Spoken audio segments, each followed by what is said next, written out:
Most gardeners think leaf mold is just old decomposed leaves you toss into compost and forget about.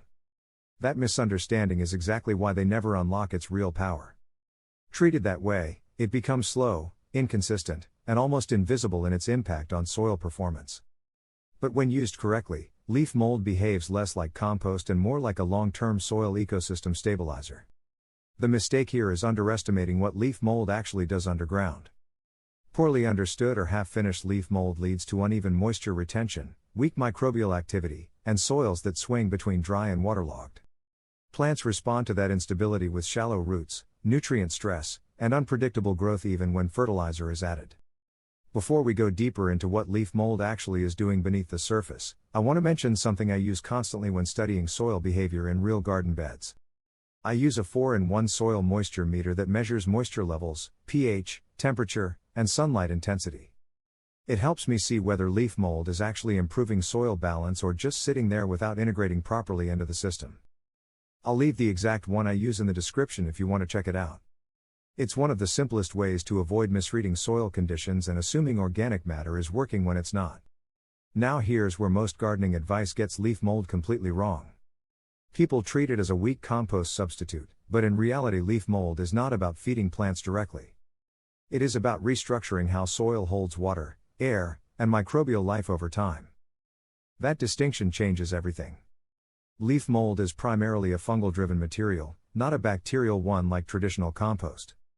That means its real value is in building long-term soil structure rather than quick nutrient release. In real garden systems I've tested, beds amended with proper leaf mold develop noticeably better crumb structure within a single season. The soil becomes softer, more aerated, and more stable under irrigation. But the real supercharger effect happens when leaf mold is used as a moisture regulator, not just an amendment. In raised beds, I've seen soils without leaf mold dry out unevenly, especially in hot spells. Water moves through too fast in some zones and stagnates in others. When I introduced mature leaf mold at about 20 to 30% of the top layer volume, moisture distribution became far more uniform. The soil stopped behaving like separate pockets and started behaving like a continuous living medium. That is what most gardeners never observe. They think soil is just a mix. In reality, it is a network. Now let's correct another misconception. Fresh leaves are not leaf mold. If you bury fresh leaves and expect quick results, you are creating nitrogen lockup instead of soil improvement. True leaf mold takes time, often 6 to 12 months depending on conditions, and that slow fungal breakdown is exactly what makes it powerful. I've tested this in both open ground beds and container systems.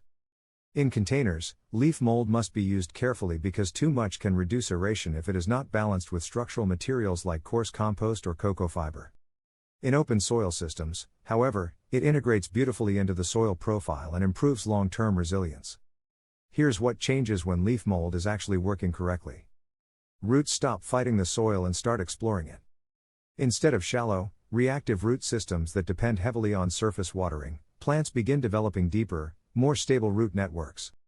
That alone improves drought resistance without changing anything else in your feeding schedule.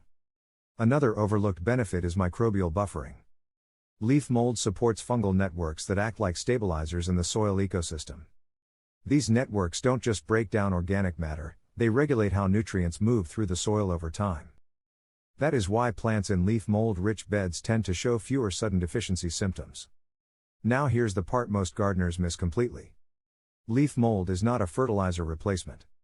It is a soil behavior modifier. It doesn't feed plants directly, it changes how soil interacts with water, air, and nutrients. That is why you cannot measure its value in immediate plant response. You measure it in stability over time. In practical terms, if you are growing vegetables like tomatoes, kale, or peppers, adding well-aged leaf mold to your system reduces the frequency of irrigation adjustments and nutrient corrections. The system becomes less reactive and more self-regulating. In hydroponic adjacent organic systems I've tested, even small amounts of stabilized leaf mold in soil-based components improved moisture buffering and reduced nutrient volatility. That is not about feeding, it is about control. This is also where timing matters. Leaf mold works best when it is integrated before planting or during soil transition phases, not dumped on top of actively stressed plants. It needs time to integrate into the soil structure so fungal networks can establish and connect. Once that happens, the soil begins to behave differently. It holds moisture more evenly, resists compaction better, and supports more consistent microbial activity even during temperature swings.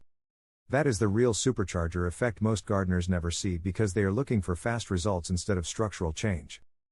So when I say leaf mold is not what you think, I mean this: it is not a quick soil fix. It is a long-term system builder that quietly transforms how your soil behaves season after season.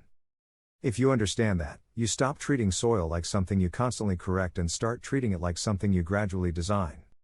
That shift alone is what separates average gardens from consistently productive ones.